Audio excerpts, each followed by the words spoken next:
Hello बच्चों, good morning. We will start new chapter mineral resources and industrializations. What is mineral? There are many definitions of mineral in science. Mineral are solid, naturally occurring, crystalline, inorganic elements are compound. खनिज की कई परिभाषाएं हो सकती है। विज्ञान में हम प्राकृतिक रूप से पाए जाने वाले अजैविक ठोस रवेदार यौगिक या तत्व को खनिज मानते हैं, है ना। जो यौगिक तत्वों से मिलकर बने होते हैं, जो ठोस होते हैं, जो अजैविक होते हैं, उसे खनिज कहा जाता है। You might have learn this definition in your science class, but mineral have a much wider definition in geography and Indian law. तो हम देखते हैं साइंस और भूगोल दोनों में उसका जो डेफिनेशन है वो चेंज हो जाता है, लेकिन भूगोल और भारतीय कानून में हम खनिज को व्यापक रूप में परिभाषित करते हैं। All natural substance that can be obtained by mining, digging, drilling, dredging, quarrying, or by any other operation are called minerals. प्राय वे सभी चीज़ें जो प्राकृतिक हो और हमें खनन मीन्स खुदाई करके, ड्रिल करके, तालाब आदि की तल से खोदना, पत्थर काटना आदि द्वारा प्राप्त होता है, उन्हें हम खनिज कहते हैं। अब किसे खनिज कह सकते हैं? They include stone, special type of soil, sand, coal, metal ore, other ores, precious stones such as diamond and mineral oil, which include natural gases and petroleum. तो इसमें पत्थर, विशिष्ट प्रकार की मिट्टियाँ, रेत, कोयला, धातु अयस्क, अन्य अयस्क, हीरा जैसे कीमती पत्थर, खनिज तेल और प्राकृतिक गैसें शामिल हैं। तो ये आपको क्लियर हो गया मिनरल क्या है ना। What is mineral? If you look around us we notice that most thing we use any our daily life are made from mineral. अगर हम अपने चारों ओर नज़र डालें तो पाएंगे कि जितनी भी हम दैनिक उपयोग की आवश्यकता की जो चीज़ें उपयोग करते हैं वो सब खनिजों से मिलकर बनते हैं। Our houses are made of mud, lime, cement, steels etcetera. तो जैसे मकान को ही ले लो, हमारे घर मिट्टी, चूना, पत्थर, सीमेंट, लोहे, छड़ आदि से बनते हैं, जो क्या हैं? खनिज हैं। Which are made from minerals. Most metal are made from metal ore. और जो अधिकांश धातुओं की चीज़ें खनिज अयस्क से बनती हैं, है ना। खनिज अयस्क क्या है उसको बताएंगे हम। Jewellery made from gold, silver, precious stones etcetera are also made from minerals. जैसे कि सोना, चांदी, माणिक आदि से बने आभूषण भी खनिजों से ही बने होते हैं। ये ज़मीन के नीचे पाए जाते हैं। सोना, चांदी, जितने भी रत्न है वो कहाँ पाए जाते हैं? ज़मीन में पाए जाते हैं। The fuel we use, petrol, diesel, kerosene are made by processing petroleum. हम ईंधन के रूप में पेट्रोल, डीजल, मिट्टी तेल का उपयोग करते हैं। ये सभी खनिज तेल पेट्रोलियम के परिष्करण से बने हैं, है ना। फिर रिफ़ाइन होके हम यूज़ कर सकते हैं सबको। पहले कच्चे रूप में ज़मीन में रहते हैं, उसको फिर रिफ़ाइन किया जाता है, मूल रूप में लाया जाता है, तब उसको हम यूज़ कर पाते हैं। Which made from mineral oil. Other fuel such as coal and gas are also mineral. दूसरे प्रकार के जैसे ईंधन, कोयला, गैस, ये भी खनिज के रूप हैं। So from the perspective of geography, we can define mineral as substance that are normally found under the earth surface and can be extracted by mining. इस प्रकार हम कह सकते हैं कि जो वस्तुएं प्राकृतिक रूप से ज़मीन के अंदर से खनन या खुदाई के द्वारा प्राप्त की जाती है उसे हम खनिज कहते हैं। Okay. Mineral wealth is formed by geographical process. It is present in limited quantities on earth and can be revenued. तो जितनी भी प्राकृतिक संपदा होती है इसकी मात्रा सीमित होती है, क्योंकि ज़मीन के भूगर्भीय प्रक्रियाओं से ये बनती है, निर्मित होती है। ज़मीन के अंदर गर्माहट होती है, उससे ये बनती है। फिर इसका नवीकरण नहीं हो सकता है, रिन्यूड नहीं हो पाता ये। Hence all the mineral will be extracted one day। तो ये हर प्रकार का जो खनिज है वो कभी भी समाप्त हो सकता है, ज़्यादा अपन को इसका उपयोग भी नहीं करना है ना। इसलिए इसको आगे आने वाले जनरेशन के लिए हमको बचा के रखना है, उन लोग भी जाने क्या हमारे यहाँ धातुएं हैं। That's why they should be used in subtle sustainable manner so they are available to future generation in adequate quantity। तो इसका उपयोग इस तरह किया जाना चाहिए ताकि वह टिकाऊ बने रहे और अगली पीढ़ियों में भी उचित मात्रा में उपलब्ध रहे। इसलिए कहा जाता है कि पेट्रोलियम का कम से कम उपयोग करो। ऐसा कहा जा रहा है कि भारत में इसका कारखाना तो है, पर हमारी ज़मीन में पेट्रोल की जो सोर्स है वो बहुत कम पाया गया है। इसलिए एक ज़माना ऐसा आएगा कि बच्चे जानेंगे नहीं कि पेट्रोल कैसा होता था, है ना। नेक्स्ट हम जानेंगे who do minerals belong to. ये खनिज किसके हैं, किसके मतलब ज़मीन से जब पर्टिकुलर जगह तो नहीं रहता है इसका कि मिनरल कहाँ पे निकलेगा। अगर किसी के ज़मीन में भी मिनरल्स निकल जाता है तो उसका किस पर अधिकार है ना, उस व्यक्ति का होगा या सरकार का होगा, इसके बारे में आपको बताएंगे। तो हर देश में अलग अलग कानून बने हुए हैं। Suppose A limestone deposit is discovered under the land in a village. मान ले किसी गांव के नीचे गहराई में चूना पत्थर जो होता है उसका भंडार का पता चला, तो वह चूना पत्थर किसका होगा, हु आउंस द मिनरल, है ना, वो उस पर किसका अधिकार होगा। The land owners, the village, the state our country. जमीन के मालिक का या पूरे गांव का या पूरे राज्य का या पूरे देश का। Different countries have different law about ownership of mineral. अलग अलग देशों में इसके संबंध में अलग अलग कानून हैं। For example in Britain and the United state of America. उदाहरण के लिए ब्रिटेन और संयुक्त राज्य अमेरिका में वह जमीन के मालिक का होगा। लाइमस्टोन है उस पर अधिकार किसका होगा, लैंड लॉर्डर का होगा ना। The limestone belong to the land owner, but in country such as Germany it belongs to the government. और जर्मनी वाला क्या कहता है, केंद्र का होगा। In India mineral found under the surface of the earth belong to the country and central government make law for their extensions and use. Bharat में इस संबंध में माना गया है कि जमीन की गहराई में जो भी खनिज मिलता है वह पूरे देश का होगा। उसका उपयोग संबंधी नियम भी केंद्र सरकार बनाएगी, है ना, वो सीधा गवर्नमेंट के पास चले जाता है। But there are some minor minerals for which the respective state government make the law. जो कोई खनन करता है वह सरकार से अनुमति प्राप्त करके करेगा, है ना, सरकार को उससे परमिशन लेनी पड़ेगी। A person can mine a mineral only after getting permission from the government and paying a royalty. फिर सरकार से अनुमति प्राप्त करने के बाद प्राप्त खनिज के लिए सरकार को रॉयल्टी शुल्क भी चुकाएगा और उस जमीन का किराया भी देना पड़ेगा। The person also has to pay rent for land, और ज़मीन की उसको किराया भी देनी पड़ेगी। तो भारत में इसका प्रोसेस अलग है, अन्य देशों में अलग है, भारत में अलग है। So all the mineral all public property. इस प्रकार हम देखते हैं जो खनिज है वो सार्वजनिक संपत्ति है। That means they belong to all Indians and must benefit all Indians. तो सार्वजनिक संपत्ति मतलब सबकी संपत्ति जिसका उपयोग सबके हित के लिए किया जाना है।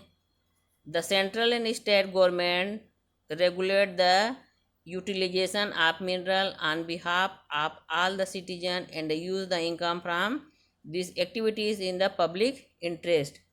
तो सभी लोगों की ओर से केंद्रीय और राज्य सरकारें इसका उपयोग का संचालन करेंगी और उनसे मिलने वाली जो आय का उपयोग है सार्वजनिक हित के लिए करेंगी, है ना। तो इंडिया में इसको सार्वजनिक संपत्ति माना गया, मिनरल्स को। ओके, अब नेक्स्ट पढ़ेंगे मिनरल पॉलिसी, मतलब खनिज नीति। खनिज नीति क्या होता है? India's development and industrial policy determine the policy regarding the use of the countries mineral wealth. Bharat में खनिज संपदा के उपयोग से संबंधित नीतियाँ हमारे विकास और औद्योगिकरण के विकास के साथ बदलती रहती है। हमने इसके पहले भी पढ़ा था, जो नीति होती है, जो एक्ट होते हैं, जो रूल्स होते हैं, वो समय को देखते हुए बदलते रहते हैं। वैसी जो हमारी मिनरल पॉलिसी है वो भी चेंज होते रहता है। खनन निर्माण के तहत कुछ महत्वपूर्ण बिंदुओं पर भी विचार करना होगा। तो हम इसका पहला पक्ष रखते हैं, है ना। फर्स्ट पॉइंट क्या रखेंगे? First, the role of mineral in India's development and industrialization. So the industrial policy of the time influence the mineral policy. तो यह किसी दौर में औद्योगिक विकास की नीति से संबंधित है। तो हम 1990 से इस बुक में दिया गया है कि कहाँ कहाँ की पॉलिसी क्या क्या चेंज हुई। तो 1990 से पहले विश्व भर के देश चाह रहे थे कि उसके देश के खनिज का उत्खनन और उपयोग उसी देश के लोग और वहाँ की कंपनियां करें। वे दूसरे देशों को खनन में नहीं आने देना चाहते थे। लेकिन 1990 के बाद बदलाव हुआ, है ना। सब देशों ने सोचा कि इसमें कुछ परिवर्तन करना चाहिए ताकि सब डेवलप करे। Will you remember was the time the new face of globalization began mineral rich countries like Austria, Canada, South Africa, Indonesia and China began to change their policy। तो एक वैश्वीकरण का दौर आया था, है ना। ग्लोबलाइजेशन बोलते हैं उसी को ही। वैश्वीकरण का मतलब होता है पूरे विश्व व्यापार कर सकता है, सब देश एक दूसरे जगह जाकर खनन कर सकते हैं, व्यापार कर सकते हैं, उसे ही वैश्वीकरण कहा जाता है, ग्लोबलाइजेशन कहा जाता है। तो उसमें ऑस्ट्रेलिया, कनाडा, दक्षिण अफ्रीका, इंडोनेशिया, चीन जैसे जितने भी देश थे, अपनी नीतियों में उन्होंने बदलाव लाया ताकि खनन में निजी कंपनियां और बहुराष्ट्रीय कंपनियों को बढ़ावा मिले। वे तकनीकी और पूंजी लेकर आए और औद्योगिक उत्पादन की बढ़ती मांग के लिए खनिज संपदा का दोहन करें, है ना। तो किसी पास अगर फैक्ट्री है तो रॉ मटेरियल नहीं है, रॉ मटेरियल अगर दूसरे देश के पास है, स्टेट के पास है, तो वो खनन करके ले जा सकता है। इस प्रकार की नीति में बदलाव आया। इसके साथ ही खनिजों का अंतर्राष्ट्रीय बाजार और व्यापार भी बढ़ा। कोई भी उद्योगपति अपने ज़रूरत की चीज़ें वहाँ से खरीद सकता था। They have handed out of this activity to private companies, है ना। इसमें देखना कि प्राइवेट कंपनी को भी सरकार ने अधिकार दिया कि आप भी जाकर वहाँ पर, निजी कंपनियां हैं वो भी इसमें अपना पैसा लगा सकती हैं। अब सरकार जो है वो उसका 3 रूप से मुख्य काम हो गया। First, they collect and share scientific information about the mineral wealth of their country. तो पहला कार्य क्या हुआ इसमें कि जो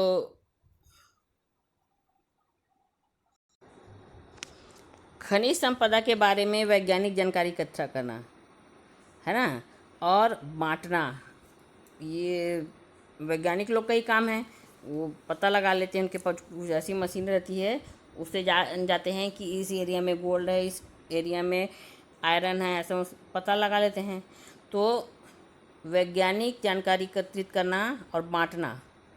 ओके, सरकारें अपने देश में कहाँ क्या खनिज संसाधन उपलब्ध है इसकी जानकारी वैज्ञानिक से इकट्ठा कराती है और उसे सार्वजनिक करती है ताकि विभिन्न कंपनियां उनके उत्खनन के लिए आगे आए। उसको एक प्रकार से इसमें भी लॉटरी सिस्टम होता है, उसमें जो ज़्यादा पैसा लगाता है उत्खनन में, सरकार उसको प्राथमिकता देती है। It is the government responsibility to ensure that mining is done in accordance with the country law and does not violate and environment or neglect the security of the mine worker। और सरकारों का दायित्व क्या था कि खनन कायदे कानून के तहत हो। एक कानून बनाया गया है कि इतने एरिया को इतने नीचे तक ही गहराई करना है, इससे ज़्यादा आपको नहीं बढ़ना है। ज़्यादा गहराई पे जाने से क्या हो सकता है ना, जो सबसे अर्थ का लास्ट भाग है उस पर प्रभाव पड़ेगा। और ज़्यादा दूर तक भी नहीं जाना है, वहाँ पे आसपास भी गांव के रहने वाले लोग रहते हैं। तो एक नियम के अनुसार ही, कानून के अनुसार ही खुदाई का काम दिया गया।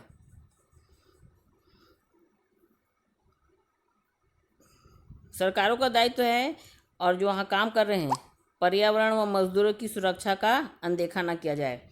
वहाँ पे कुछ घटना हो जाती है मजदूरों को, तो वो उनको इंश्योरेंस कराया जाता है उनका। और आसपास पेड़ पौधे हैं उनको भी ज़्यादा काटना नहीं है। सरकार कंपनियों को खनिज भंडार खोजने और उत्खनन की अनुमति देती है ना, और यह सुनिश्चित करती है कि कंपनियां उन शर्तों का पालन करें। ये क्या हो जाएगा, सेकेंड वाले में आ जाएगा।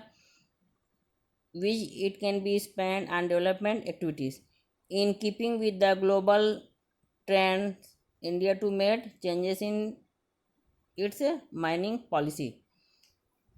फिर तीसरा में वही बताया गया था कि खनन से शुल्क या कर वसूल करना, उसी को रॉयल्टी कहा जाता है। सरकार को यह सुनिश्चित करना होता है कि खनिजों से प्राप्त आय का उचित हिस्सा सरकार को शुल्क या टैक्स के रूप में मिले, जिसे वह देश के विकास के कार्य में लगा सके। इसी तारतम्य में भारत में भी खनिज नीति में बदलाव हुआ। तो हमने सरकार का 3 काम देखा इसमें मिनरल पॉलिसी में। पहला बताया गया, वैज्ञानिकों को दिया गया, वो खोज लगाएंगे, पता लगाएंगे, जानकारी इकट्ठा करेंगे, है ना। दूसरा में एक दायित्व दिया गया कि पर्यावरण मजदूर को अनदेखा न किया जाए, कानून के तहत काम किया जाए, है ना। और थर्ड में क्या कहा गया कि खनन से जो भी शुल्क मिलता है, सरकार जो वसूलती है, उसका उचित आय सरकार को टैक्स के रूप में देना पड़ेगा, ताकि देश है वो विकास के कार्य में उस पैसे को लगा सके। अब भारत में उदारीकरण की शुरुआत कब हुई? Economy liberalisation began in 1991। तो भारत में आर्थिक उदारीकरण की शुरुआत 1991 में हुई। आर्थिक उदारीकरण इसे कहते हैं जिसमें एक उदारता दिखाई जाती है कि तुम भी आओ, हमारे देश में खोज कर सकते हो कि खनन कैसे करना है ना, कहाँ पर क्या पाया जाएगा, और हम भी जाकर बाहर में देख सकते हैं। उसको आर्थिक उदारीकरण कहा जाता है। The government announce a new mining policy in 1993। तो 1993 में सरकार ने एक नई राष्ट्रीय खनिज नीति की घोषणा की थी। Which are the mining of mineral reserve for the public sector enterprises was thrown open to the private sector. क्या घोषणा की गई थी कि सरकार केंद्रीय सार्वजनिक उपक्रमों के लिए आरक्षित खनिजों को भी निजी क्षेत्रों को देगी, है ना। उसमें सरकार अपने पास कुछ तो रखेगी, उसके साथ साथ निजी क्षेत्र, निजी कंपनियां रहती हैं, उसको भी सरकार खनन के लिए दे सकती है। The government stand was that it did not have adequate capital to invest in mining, nor did have the required technical। अब क्या बताया गया है, सरकार का कहना है कि उनके पास इतनी पूंजी नहीं है कि पर्याप्त मात्रा में वह निवेश कर पाए, और न उनके पास इस काम के लिए तकनीकी विशेषता है। इस कारण से देश का जो खनिज उत्पादन है वो क्या होता जा रहा है, पिछड़ता जा रहा है। As a result the mining sector in the country was strength and couldn't take advantage of the growing demand for mineral in the international market। इस कारण से हमारा जो खनिज क्षेत्र है, खनिज का जो उत्पादन है पिछड़ रहा है, और खनिज की बढ़ती अंतर्राष्ट्रीयता का मांग का हम उतना लाभ नहीं उठा पा रहे हैं। Hence the government decided to open the mining sector to private and foreign companies। इस वजह से सरकार ने निजी और विदेशी कंपनियों को आमंत्रित करने का निर्णय लिया। The mining acts were amended in 1994, 1999 to 2008 to allow private and foreign companies to invest in mining in India. तो 1994 में, 99 में, 2008 में खनिज संसाधनों में संशोधन किए गए ताकि निवेशक और विदेशी कंपनियां भी आसानी से भारतीय खनन में निवेश कर सके। इसका बहुत सारे लोगों ने विरोध भी किया था कि विदेशी कंपनियों को हम भारत नहीं आने देंगे, क्योंकि इसके पहले हमारा जो देश है वो अंग्रेज़ों का गुलाम रहा है। तो लोगों को मन में एक डर उत्पन्न हो गया था कि विदेशी कंपनी आकर यहाँ फिर व्यापार ना करने लग जाए। तो लोगों को समझाया गया कि ये व्यापार नहीं करेंगे, है ना, खनन करेंगे और खनन करके चले जाएंगे। However concern about the impact of privilegization of mining in the country has been growing over the past 20 years। तो खनन के निजीकरण के कई प्रभाव 20 वर्षों में हमने देखा, जिनका प्रभाव कैसा है, चिंताजनक है। भारत के सकल घरेलू उत्पादन में खनन का हिस्सा 2000 में 3% था। First the share of mining in India GDP decline from 3% in 2000 to 2.3 in 2014। तो 214 में घटकर कितना रह गया, 2.3% रह गया। इससे जितने भी लोगों को रोजगार मिला वह इन 14 वर्षों में स्थिर रहा, न आय बढ़ी और न ही रोजगार। Employment and wages in mining has remained strength in this 14 year. तो 14 साल में हमने देखा कि स्थिरता रही। On the other hand, production has increased. However, the government income from mining has not increased properly. The main reason is the low royalty level for the mining contract। तो दूसरी ओर यह देखा गया कि खनन द्वारा उत्पादन बढ़ा है, मगर इससे राज्य को कम आय मिल रही है। इसका प्रमुख कारण क्या था कि निजी कंपनियों को बहुत कम शुल्क में उत्खनन के ठेके दिए गए, मतलब जो माइनिंग का काम के लिए उनको कम शुल्क दिया गया। फिर तीसरी समस्या क्या आई, the third impact is the destruction of environment. तो निजी कंपनियां खनन के बाद खदानों को बिना किसी भरपाई के छोड़ जाती थी, है ना। खनन करने के बाद वो ऐसे ही वापस चले जाते थे, उसमें भराव नहीं करते थे। Once a mine is executed, mining companies are suppose to carry our reclamation work, but they seldom do so. कहा जाता है कि भारत में सैकड़ों बड़ी खदानें हैं जो अभी भी बंद है, पर्यावरण के विनाश की कहानी को बयां कर रही हैं, है ना। India has hundred of abandoned mines tell us the story of the destruction of the environment. How can we conserve the environment while carrying out mining activities? How can private companies which are driven by the profit motive and are the interested in protecting the environment be made to invest in conservation? तो निजी कंपनियों को जो मुनाफा कमाने में रुचि रखती है, पर्यावरण संरक्षण में पैसे क्यों खर्च करेगी, उन्हें इसके लिए बाध्य किया जाए। इन पर भी अभी चर्चा चल रही है। वो खनन करने के बाद चले जाते थे और उसके बाद उसमें पेड़ झाड़ वाड़ नहीं लगाते थे, है ना, कटाई करके चले जाते थे। तो इस पर भी चर्चा की गई कि ऐसा नहीं होना चाहिए। उनको कहा जाए कि खनन करने के बाद फिर से वो पर्यावरण का ध्यान रखे। Mineral wells in India found in regions with good forest cover the area are source of river। Bharat में खनिज उन्हीं इलाकों में पाई जाती है जहाँ पर क्या होता है, जंगल अधिक होता है, जहाँ नदियाँ निकलती है और जहाँ अधिकांशतः हमारे जनजाति समूह निवास करते हैं, है ना। तो जहाँ पे क्या पाए जाएंगे, जंगल अधिक है, नदियाँ अधिक है और जहाँ जनजातियाँ पाई जाती है। जो जनजातियाँ कहाँ रहती है, घने जंगलों में रहते हैं। They are also areas where are individual community live. खनन के कारण जंगल नष्ट हो रहे हैं। एक आकलन के अनुसार 1981 से अब तक, है ना, तो 18,06,000 हेक्टेयर जंगल है वो काट दिए गए हैं।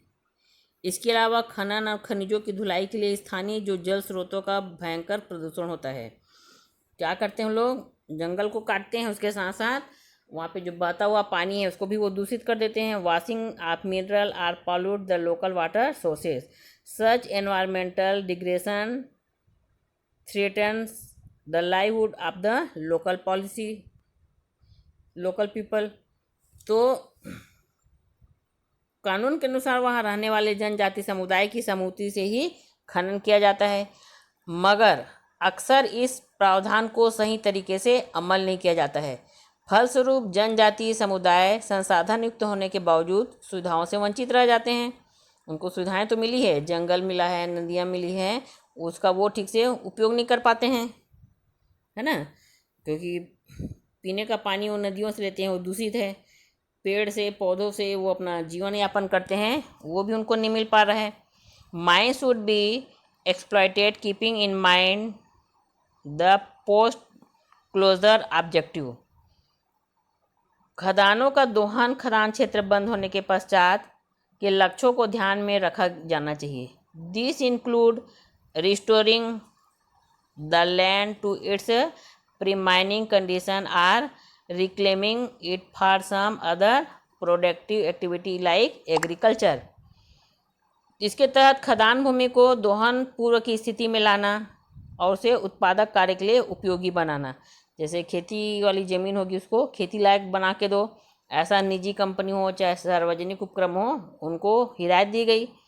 The first step is to restore the top soil which is essential for reforestation once the mines are अबॉन्डेड।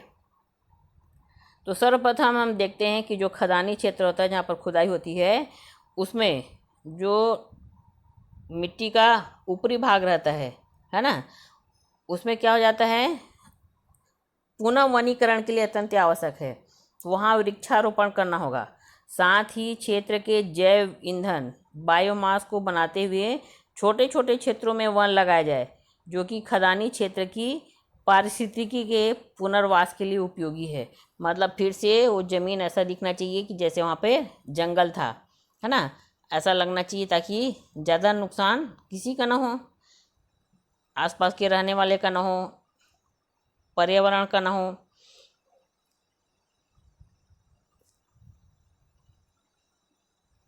Grass over should also be provided to prevent soil erosion. खदानी क्षेत्रों में मिट्टी के कटाव को हरी घास के सुरक्षात्मक कवच होता है, उसके द्वारा बचाया जा सकता है ना। मिट्टी के कटाव को बचने के लिए अपन पेड़ पौधे लगाते हैं, तो आप क्या लगा सकते हैं, हरे घास लगा सकते हो, ताकि उसको उखाड़ कर फिर से अपन उपयोग कर सकते हैं। Hence policy to utilize mineral resources should ensure a balance between increasing production, protecting the environment and securing the needs of local people। कुल मिलाकर खनिज संपदा के उपयोग से संबंधित नीति से बढ़ते उत्पादन, स्थानीय लोगों की ज़रूरतें और पर्यावरण की सुरक्षा, इन सब बातों के बीच में संतुलन बनाए रखना जरूरी है। तो खनिज निकलने के साथ साथ हमें ये 3 चीज़ों का ध्यान रखना है। आसपास के लोगों की सुरक्षा, है ना, पर्यावरण की सुरक्षा, और जो नीति उत्पादन कैसा हो जिसमें सभी देशों का विकास हो, इस बात पर हमें ध्यान रखना है। Okay, today will know some important mineral and their uses. कुछ महत्वपूर्ण खनिज और उनके प्रयोग। The earth contain more than 3000 minerals. All these minerals are important in our lives. In India, the mines and minerals. तो विश्व में 3000 से अधिक खनिज पाए जाते हैं। ये सभी खनिज हमारे जीवन में बहुत महत्वपूर्ण हैं। तो इसको क्लासीफाई मिनरल इनटू 4 कैटेगरीज। तो 1947 में एक एक्ट बना था, उसमें मिनरल माइंस को 4 भागों में डिवाइड किया गया है। इनका 4 वर्ग रखा गया है। फर्स्ट, एटॉमिक मिनरल्स, उसमें पाया गया है परमाणु खनिज कहते हैं, उसमें यूरेनियम और थोरियम। ओके।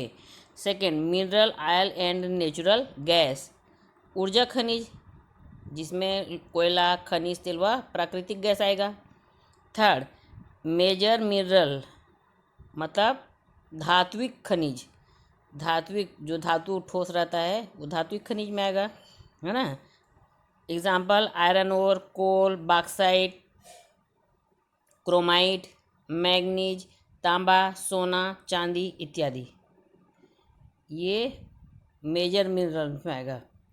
अब माइनर मिनरल्स मतलब गौण या अधात्विक, अधात्विक में जो भवन निर्माण में काम आते हैं, है ना। Mineral needed for constructing building such as granite, marble, sand, masonry, stone. तो भवन निर्माण में क्यों कौन कौन से खनिज काम आते हैं, जैसे ग्रेनाइट है, हीरा, तो एक डायमंड ज्वेलरी बनाते हैं उसमें, संगमरमर, चूना पत्थर, कंकड़, बालू, इमारती पत्थर, ये सब इसमें आते हैं माइनर मिनरल में। Mineral can be divided into two categories on the basic of their properties and structure. मेलाइट मिनरल, मेटेलिक मिनरल्स और नॉन मेटेलिक मिनरल्स। तो खनिजों के जो गुण धर्म हैं या संरचना के आधार पर खनिजों को दो भाग में, मुख्य दो भागों में बांट सकते हैं। फर्स्ट है मेटेलिक मतलब धात्विक, दूसरा है नॉन मेटेलिक मतलब अधात्विक। अब धात्विक खनिज को भी दो भागों में बांटा जाएगा, है ना। Metallic mineral can be subdivided into two categories, those the contain iron ore such as manganese, chromite, pyrite, tungsten, nickel, cobalt. इसमें लौह अंश पाया जाता है, लोहे की मात्रा मैग्नीज में, क्रोमाइट में, पाइराइट में, टंगस्टन में, निकिल में, कोबाल्ट में लौह अंश पाया जाता है, लोहे की मात्रा ज़्यादा पाई जाएगी, उसको एक भाग में रखा गया है। Non metallic minerals do not have metal in them such as limestone, mica and gypsum. और अधात्विक खनिजों में धातुएं नहीं होती हैं, है ना, जैसे चूना पत्थर है, अभ्रक है, जिप्सम है, इसमें लोहे की मात्रा नहीं होती है। इस प्रकार हमने देखा कि धातु को दो भागों में बांटा गया है ना, धात्विक खनिज और अधात्विक खनिज, metallic mineral, non metallic mineral. अब इसमें फर्स्ट मिनरल जो बहुत ही ज़्यादा इम्पॉर्टेंट है उसको बताया गया है आयरन ओर, है ना। आयरन ओर के बारे में आपको बताना चाहूँगी। Iron ore is used to manufacture crude iron and several type of steel. It would not be an overstatement to say that the iron is the basic of modern development. तो लौह अयस्क से कच्चा लोहा तथा कई प्रकार के इस्पात तैयार किए जाते हैं। लौह अयस्क होता है जो आयरन ओर होता है, उसी से ही कच्चा लोहा तैयार किया जाता है ना। One just need to look at the numerous uses of iron and steel in modern life, agriculture, industries, construction and transport। तो हम कह सकते हैं कि जो आधुनिक युग है उसका मेन आधार क्या है, लोहा। जितनी भी चीज़ें बनती है वो आयरन से बनती है ना। हम देख लें, अनुमान लगा सकते हैं कि हमारे आसपास के जितने भी गेट हैं, घर बोलो, चाहे आधुनिक उत्पादन के सामान बोलो, है ना, एग्रीकल्चर में बोलो, यातायात में देखो, लोहा और इस्पात का कहाँ कहाँ कितनी मात्रा में उपयोग हो रहा है इसको हम सब देख ही रहे हैं। This is why iron is produced in much greater quantity than other metals. इसी कारण कच्चे लोहे का उत्पादन अन्य धातुओं के उत्पादन से भी अधिक होता है। Iron strength and hardness can be alerted by mixing with other metals. ये हार्ड होता है ना, कड़ापन पाए जाने के कारण, मजबूती होने के कारण इसको अन्य धातुओं में मिलाकर, जो लोहा है उसको अन्य धातुओं को मिलाकर इसकी मजबूती और कड़ेपन को घटाया बढ़ाया जा सकता है। Pure iron ore is never found in nature. जो शुद्ध लोहा है वो ज़मीन में नहीं पाया जाता है ना। लौह अयस्क है उसको शुद्ध रूप नहीं पाया जाता है। In nature, iron ore is mixed with sulfur, phosphorus, aluminum, lime, manganese, silica, titanium, etc. चट्टान में लोहे के अतिरिक्त अन्य खनिज भी मिलते हैं, जैसे गंधक, फास्फोरस, एल्युमिनियम, चूना, मैग्नीज, सिलिका, टिटेनियम आदि। इसे ही लौह अयस्क कहा जाता है। Okay, iron is separated from this mixed ore by chemical process. रासायनिक प्रक्रिया के द्वारा लोहे को इनसे अलग किया जाता है। Based on percentage of iron in the ore, iron ore can be divided into 4 type. अब धातु के अनुसार जो लौह अयस्क है उसको 4 भागों में बांट सकते हैं। फर्स्ट है हेमेटाइट, इसमें 70% लोहा होता है। सेकंड है मैग्नेटाइट, इसमें 70.4% लोहा की मात्रा पाई गई है। लाइमोनाइट, इसमें 59.63% लोहा पाया गया है। और सीडेराइट 48.2%। इस प्रकार हम देखते हैं कि लौह अयस्क को 4 भागों में बांटा गया है। भारत में अधिकांश भाग भंडार है वो हेमेटाइट का है और मैग्नेटाइट का है। जिसमें लोहा ज़्यादा पाया गया है वो भारत में है। इसलिए हम देखते हैं कि भारत में जो लौह अयस्क का अनुमानित भंडार है वो 1788 करोड़ टन है। तो भारत एक ऐसा देश है जिसमें लोहा का उत्पादन अधिक होता है। Hematite ore is chiefly found in the peninsular plateau। तो जो हेमेटाइट अयस्क है वो प्रायद्वीप पठार में पाया जाता है। अब देखते हैं कि प्लेटू में ही ये सब मिनरल ज़्यादा पाए गए हैं। The major deposit of high quality hematite ore are in the Bailadila region of Chhattisgarh. Chhattisgarh भी लौह उत्पादन में पीछे नहीं है ना। तो उच्च कोटि के जो हेमेटाइट अयस्क के लिए छत्तीसगढ़ का जो बायलाडीलर क्षेत्र है, कर्नाटक का बेल्लारी, झारखंड, उड़ीसा का सिंहदीप सुंदरवन भूमि इसका प्रमुख क्षेत्र है, बताया गया है ना। तो कर्नाटका एंड झारखंड सिंह भूमि। इसके अलावा जो magnetic is found in Karnataka, Goa, Kerala, Andhra Pradesh, Tamil Nadu, Rajasthan and Jharkhand.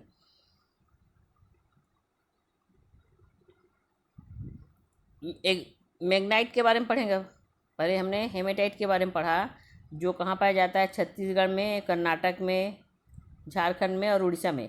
अब मैग्नाइट है वो कहाँ पाया जाएगा, कर्नाटक, गोवा, केरल, आंध्र प्रदेश, तमिलनाडु, राजस्थान और झारखंड।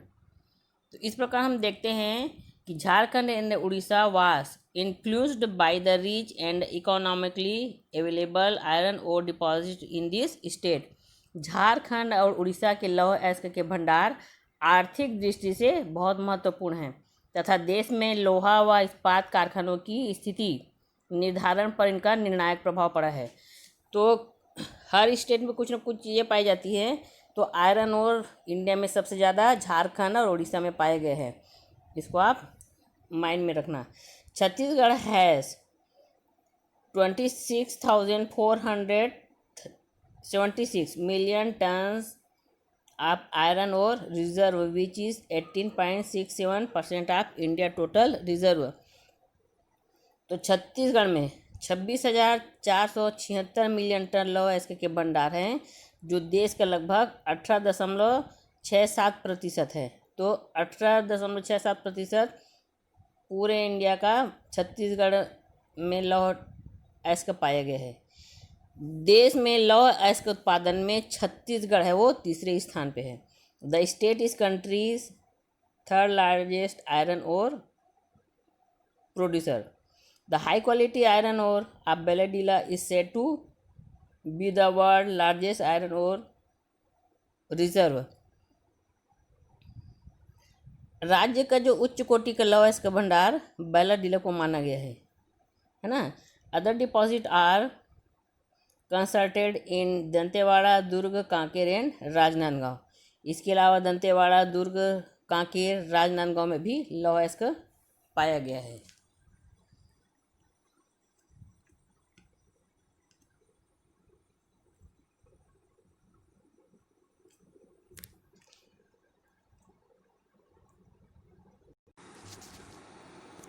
Next, manganese.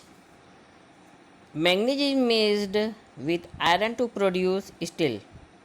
मैग्नीज का प्रमुख उपयोग लौह इस्पात में किया जाता है. लौह इस्पात उद्योग जितने रहते हैं, इंडस्ट्रीज होते हैं, उसमें मैग्नीज का उपयोग किया जाता है.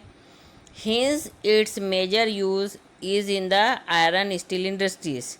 Steel contain 12 to 14% manganese.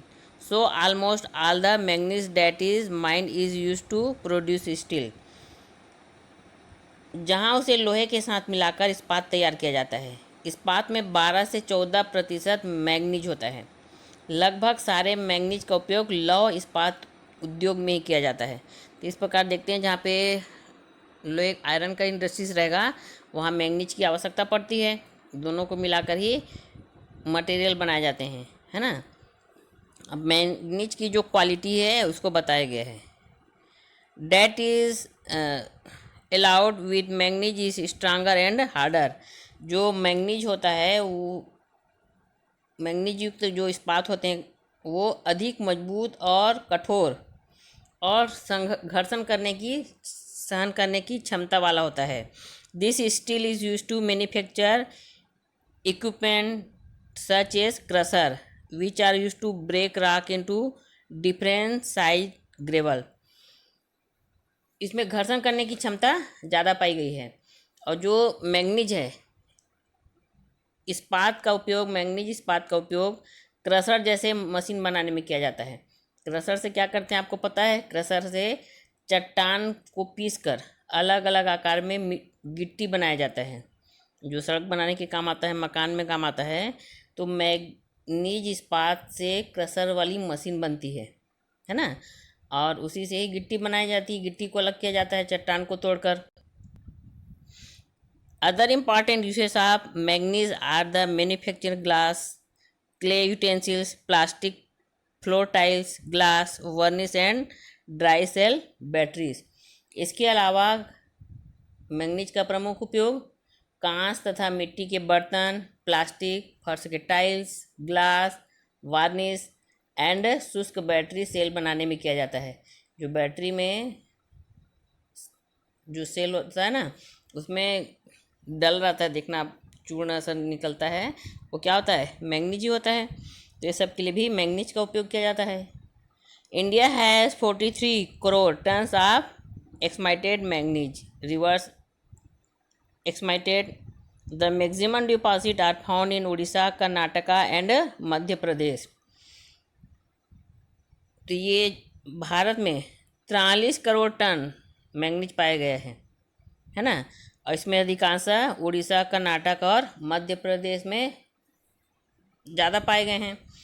Chhattisgarh में बिलासपुर में ऐसा कहा जाता है कि उच्च कोटि के मैग्नीज के भंडार हैं. इसके अलावा मुलमुला है, सेमरा है. यहीं पे छत्तीसगढ़ में कोलिट हाटोला है, वहाँ भी इसके उत्पादन वाले क्षेत्र पाए गए हैं. अब अपन नेक्स्ट पढ़ेंगे क्रोमाइट अयस्क.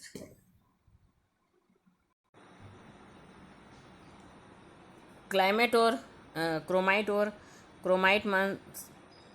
एक प्रकार का ये भी अयस्क क्रोमाइट है.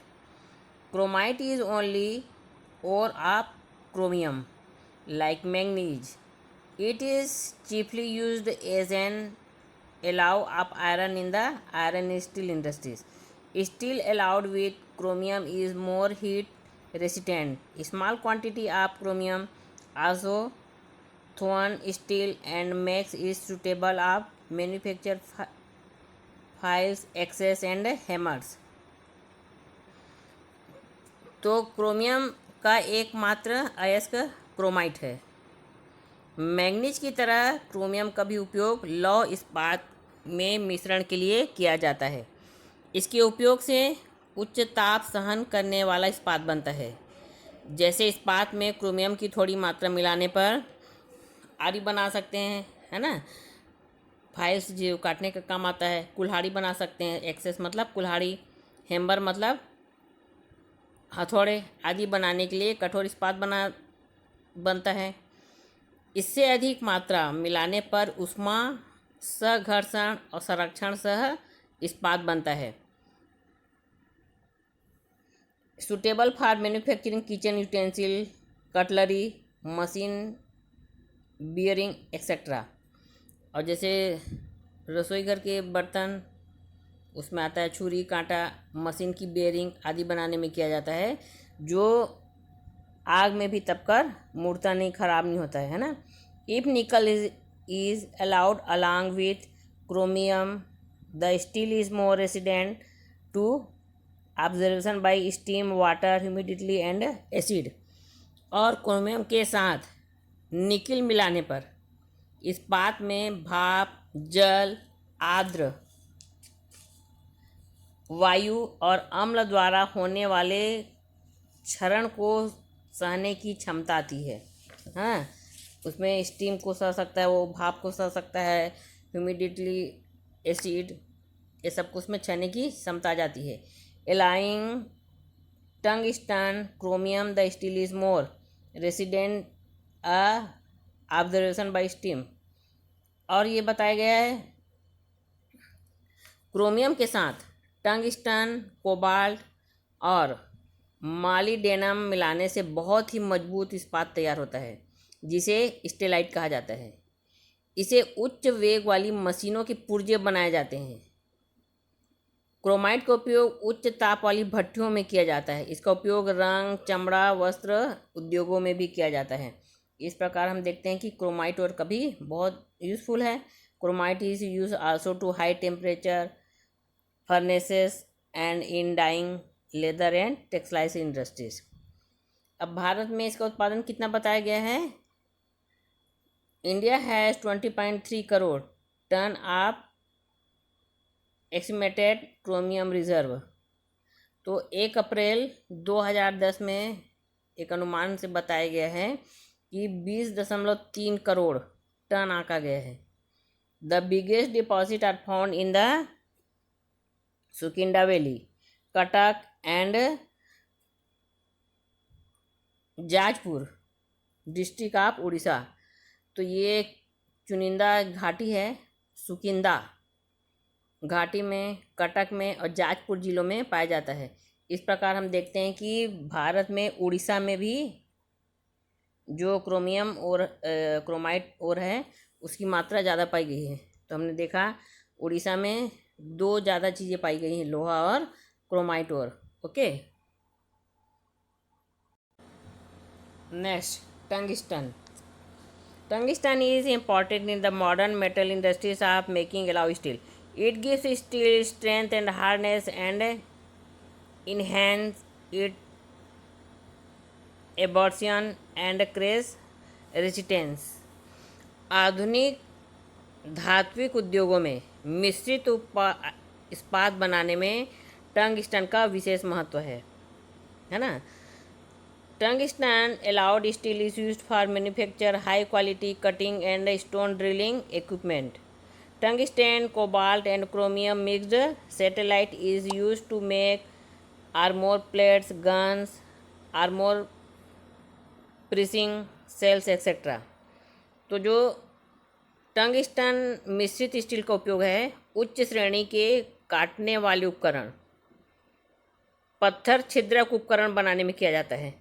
पत्थरों को भी तोड़ने के लिए उपकरण होते हैं, है ना। और काटने के लिए भी एक प्रकार के उपकरण का उपयोग किया जाता है। वो किसे बनते हैं? टंगस्टन को लोहे में बनाकर बनाया जाता है।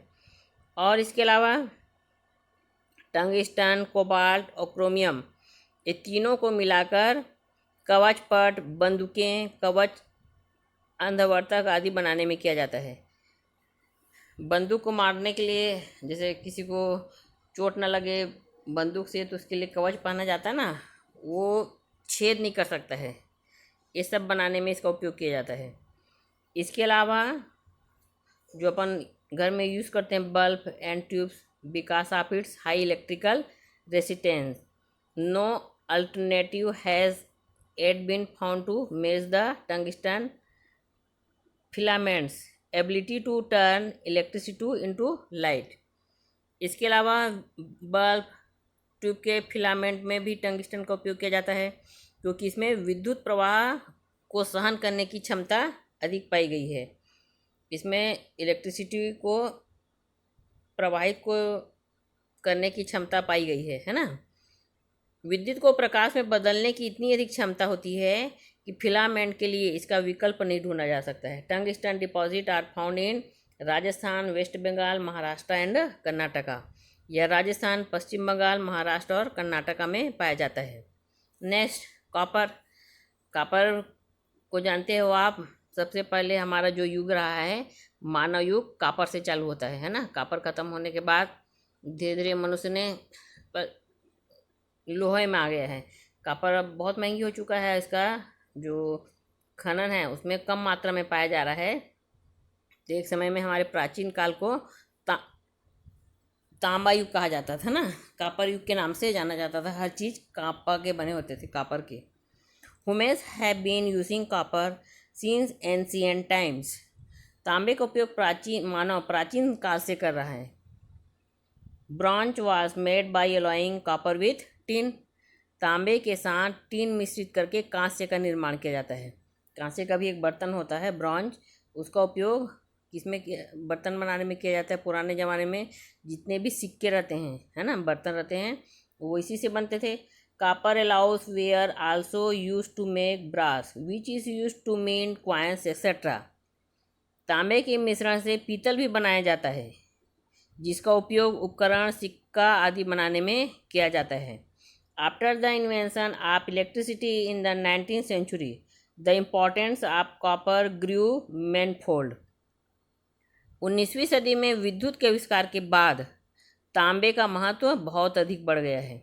जितने भी आप वायर देखते हो इलेक्ट्रिसिटी में, उसमें कॉपर का यूज़ ज़्यादा होता है।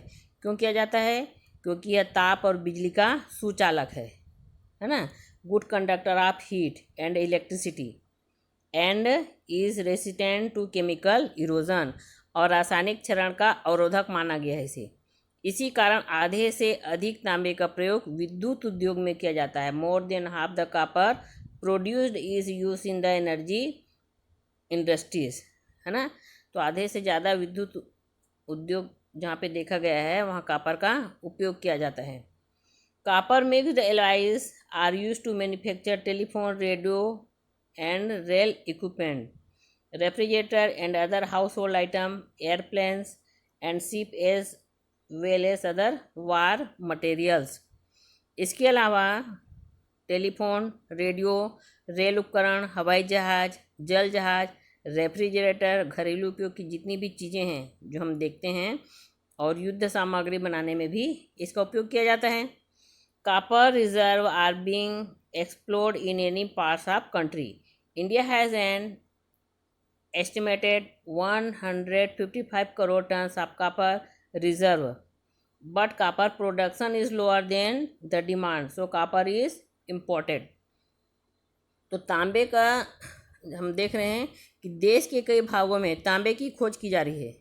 भारत में तांबा अयस्क का अनुमानित भंडार 1 अप्रैल 2010 में 155 करोड़ आंका गया है। फिर भी भारत में तांबा उत्पादन अपेक्षाकृत कम है।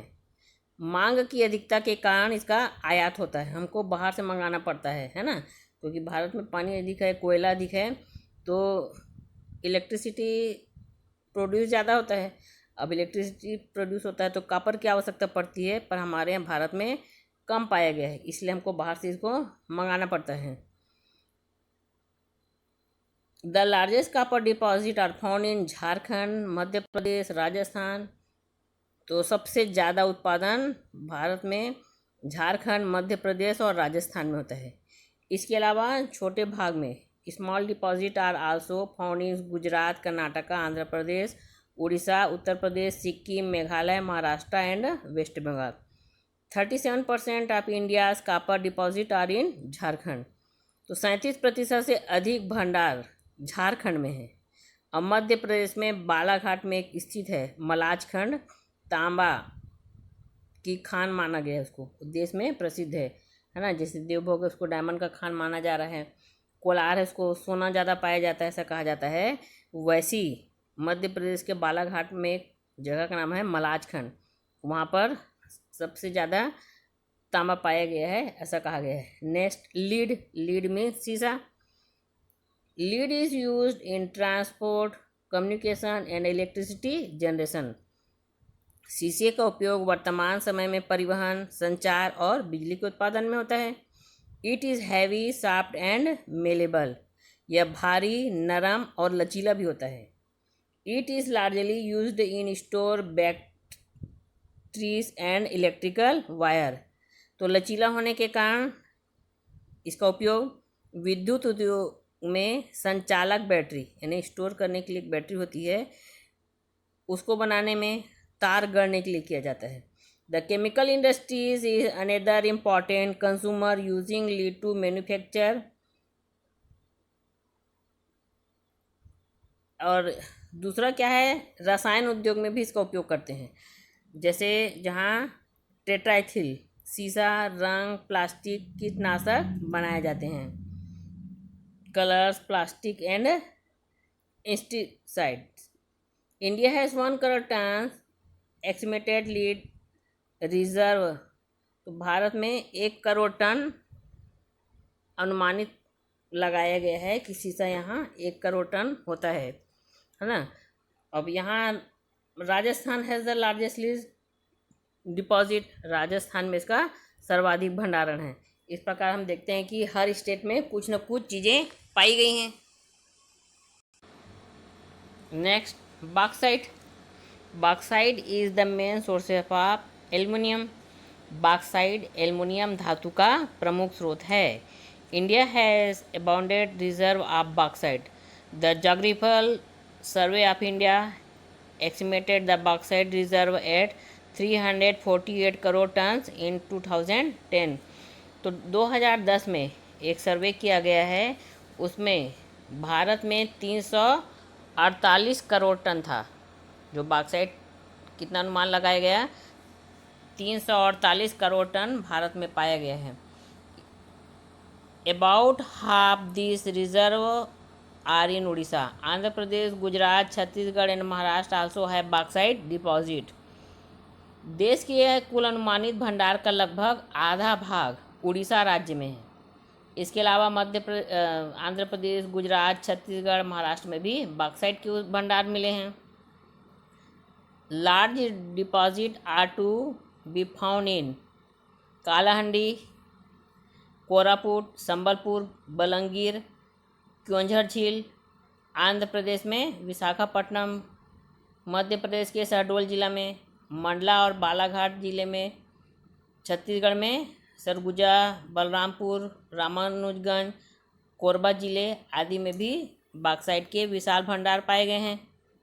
नेक्स्ट, कोल। कोल मीन्स कोयला। Coal is the most important energy source in India. तो ऊर्जा के जो स्रोत हैं उसमें कोयला का प्रमुख स्थान है। प्रमुख संसाधन में कोयले का नाम आता है। एंटिली कोयल वास यूज्ड एज फ्यूल। तो कोयला का जो उपयोग है पहले प्रारंभिक रूप में ईंधन के रूप में किया जाता था ना, गैस नहीं आता था तो खाना कोयले से बनाया जाता था। फिर साइंस ने डेवलप किया। कोल वास is farmer the base of industrialism in the 18th century. Its industrial use led to many significant changes. फिर 18वीं सदी में बहुत ज़्यादा परिवर्तन हुआ, औद्योगिक उपयोग में कई परिवर्तन हुआ। इसका उपयोग लौह अयस्क को गलाने, लौह इस्पात उद्योग में किया जाने लगा। लोहा को गलाने के लिए ताप की आवश्यकता होती है, उसमें कोयला का उपयोग किया जाता है। It was use to melt iron ore and produce steel. Steam engines powered by coal were used to pull trains, propel ships and run machines. पहले जो ट्रेनें थी है ना, वो इंजन है वो इलेक्ट्रॉनिक ना होकर भाप से चलती थी। तो भाप संचालित इंजन जिसका उपयोग रेलगाड़ी खींचने में, जहाज़ चलाने में, कारखाने की मशीनों को चलाने के लिए किया जाता था, जो कोयला के बिना संभव नहीं था, है ना। Today coal is mainly used for electricity generation. The Geographical Survey of India estimated in 2006 that the country had 23 crore tons of coal reserve up to depth of 12,000 metres. तो वही सर्वे के द्वारा पता चलता है कि 2006 में अनुमान लगाया कि 1200 मीटर की गहराई तक कोयले की तहों में लगभग 253 अरब टन कोयला संचित है।